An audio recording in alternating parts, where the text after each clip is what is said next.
Chapter 26. An Influential Citizen. The Eagle returns. Even though the Aquitania had docked, Charles remained locked in his cabin. Someone had tipped off the press that he was on board, and the dock at New York Harbor swarmed with reporters. So did the ship as soon as the ramp was lowered. They hammered at his door, shouting questions. He wondered how he would ever debark. He was thinking through a plan when a photographer broke down the door from the adjoining cabin and shoved a camera in his face. Flash! The photographer took a picture and ran. Democracy, Charles fumed. Where does freedom end and disorder begin? At least the trip had been peaceful. He'd spent most of his time reading, writing, and taking brisk walks on the mostly empty decks. Rough weather had kept the others in their cabins. The steward tells me that most of the Jewish passengers are sick, he noted in his journal. In fact, many of the passengers, Charles noticed, were Jewish refugees fleeing Nazi oppression. Imagine the United States taking these Jews in addition to those we already have, he wrote. There are too many in places like New York already. A few Jews add strength and character to a country, but too many create chaos, and we are getting too many. He put on his hat, pulling it low over his eyes and flipping up the collar of his coat. He pushed open the cabin door. Cameramen lined the corridor.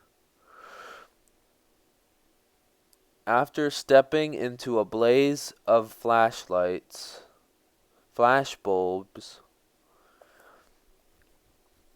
he fought his way onto the deck and down the gangplank behind a wedge of policemen. Then he dove into the back seat of his waiting car, with cameras still flashing and hands beating at the window. Charles was driven away. It was, he said, a barbaric return to his country. Busy days back. The next day, before Charles even had a chance to settle, General Henry H. Arnold, Chief of the Army Air Corps, summoned him for a meeting. It was now 6 months after the Lindbergh report, and military officials still didn't know how wrong Charles had been about German air power. As far as they were concerned, he had provided valuable intelligence and was an important asset on the eve of a European war. Now General Arnold invited Charles, still a colonel on the Corps' inactive reserve list, back to active duty effective immediately so he could tour and assess American air bases. Charles didn't hesitate to accept. Believing U.S. foreign policy should be one of strength and neutrality, he was eager to help build up a strong military defense. And he was eager, too, to get back to his first passion, flying. That night, after meeting with General Arnold, Charles returned to his hotel room with a stack of aeronautical reports to study. But first he sent 2 cables. One was to Dr. Carroll and the Rockefeller Institute, letting him know he'd visit as soon as possible. The second was to Anne in Paris. It was safe for the family to join him. For the time being, he decided they would once again live with Betty Morrow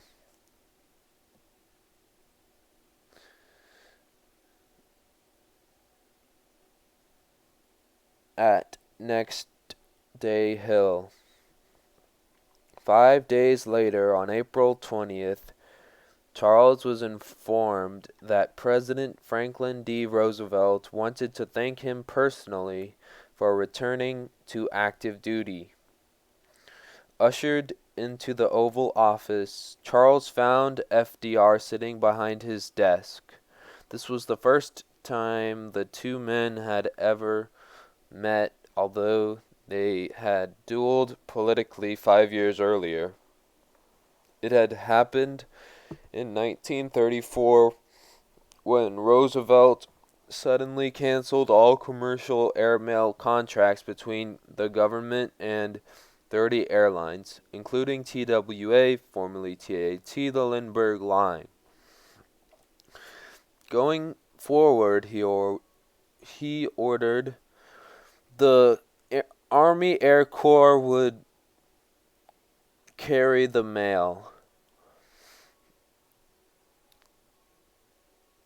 Charles had been infuriated and fired off a 275-word telegram to the White House that Anne helped him write. At the same time, he leaked it to the press. The rebuke defending commercial mail carriers appeared on the front page of every American newspaper. At first, most Americans sided with charming, savvy President Roosevelt, but after Charles testified before the Congressional Committee that was investigating what the press had begun calling the airmail fiasco, public opinion turned, reported the New York Times. Every time Charles flashed his familiar winsome smile, a murmur of approval ran through the hall. He still seemed to be one of the world's most fascinating figures. 3 months later, mounting public pressure forced Roosevelt to order Postmaster General James A. Farley to reinstate commercial airline contracts. For the first time, Charles had harnessed the power of his fame for political purposes, and President Roosevelt recognized a political foe. Despite the friendly way he leaned across He leaned across and clasped Charles's hand now. The president was deeply distrustful of his visitor. He knew about Charles's trips to Nazi Germany, as well his decoration from Adolf Hitler and his brief desire to live in Berlin. Was the hero up to something else? That was the real reason FDR had invited Charles to this meeting. A shrewd judge of character, he wanted to get a sense of the younger man. The last thing he needed at this pivotal time was a man of Lindbergh's stature getting involved in politics. Roosevelt remembered all too well what had happened the last time they'd clashed. Charles hadn't forgotten either. He smiled genially, knowing full well he was being scrutinized. Roosevelt judges his man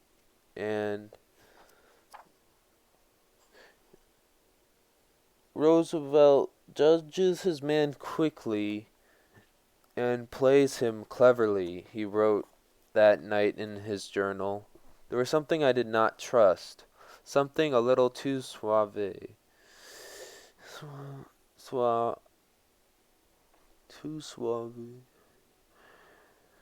too pleasant, too easy. Still, he is our president, and there is no reason for antagonism between us in the work I'm doing now. It was better, Charles told himself, to work together as long as we can. Yet somehow I have a feeling that it may not be for long. A physical exam, a parachute fitting, and an intelligence briefing were all it took for Charles to be back in the Air Corps. He climbed into his assigned Curtiss P-36A Hawk, the most advanced fighter plane in the service, then took off for the first stop on his inspection tour. But the cloudless sky invited him to play first. Climbing to 15,000 feet, he did wingovers, stalls, dives. He had to admit that the plane handles better than the Germans. He then added, even if it is not as fast. Charles's return to active military duty helped mend his frayed reputation. Many citizens took it as proof of his patriotism. How could the Lone Eagle possibly be a Nazi if the reason he'd come home was to inspect Air Force bases and suggest ways of making America the leading air power in the world, they asked. In the New York Times concurred. Criticism of any of his activities in Germany or elsewhere is as ignorant as it is untrue.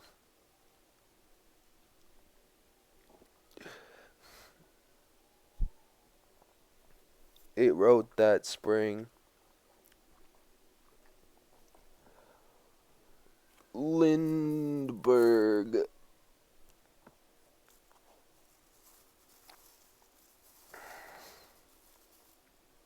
The newspaper went on, had been on military missions in Berlin, gathering vital information for the U.S. government.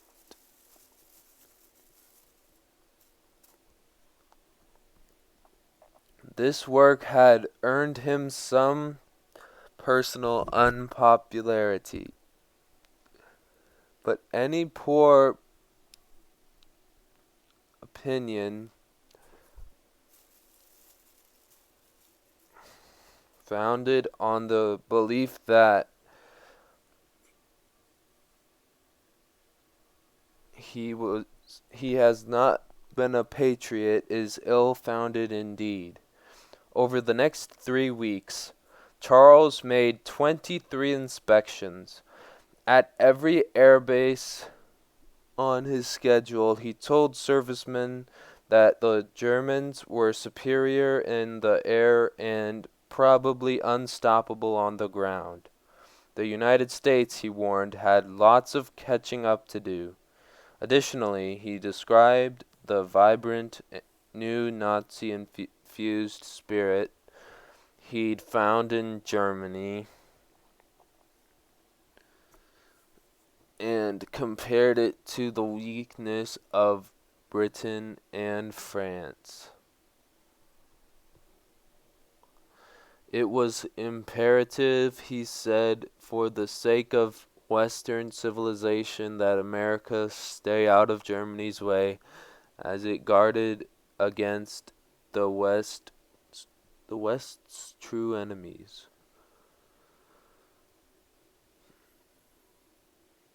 These, he explained, were the Asiatic hordes of Russians,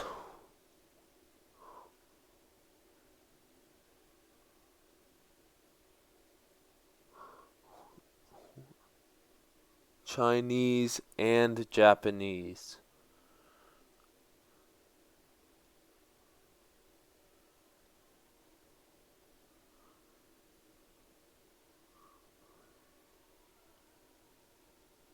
He also suggested to Air Corps brass that they use eugenic measures to screen both their candidates and their potential spouses.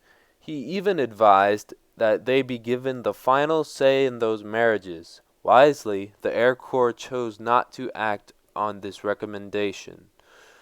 Return to Dr. Carroll's lab. Dr. Carroll leaped out from behind his desk to embrace the tall figure before him. It had been so long since Charles had been at the Medical Institute's lab, more than 4 years. Ignoring the younger man's embarrassment at this show of affection, Carroll grasped his arm. He insisted they take a tour. In the steam room, the chicken heart cells still beat, alive after 27 years. And in the perfusion room, a dozen pumps sloshed away ovaries, hearts, kidneys, whole organs from cats and dogs were being kept alive and functioning outside the body, the first laboratory approach to enabling man to live indefinitely, Carroll liked to say.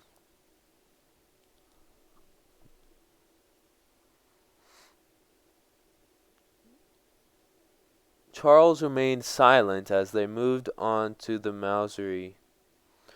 Thousands of rodents still burrowed, fought, and died in its soil. Carroll explained the latest experiments he'd been performing on them, examining the links among mind, body, and diet. Some of the rodents' diets, he said, contained too much salt or sugar. Some had too little fat. Others had coal tar added to their food, or cobalt or alcohol. A few underwent regular periods of starvation. It was all part of a new investigation into aging and longevity, he said. How soon could Charles return to the lab? Charles broke the news. Despite his fascination with their research, he would not be returning. All his energies had to be directed at prolonging the life of Western civilization, not individual people. While neither man realized it at the time, it was the end of their work together. As for their perfusion pump, it would become a dusty memory. Anne's America. Anne had felt uncomfortable since her return to America in April. She longed for a simple life, out of the spotlight, a place where she could be alone with her family. That place was not Next Day Hill.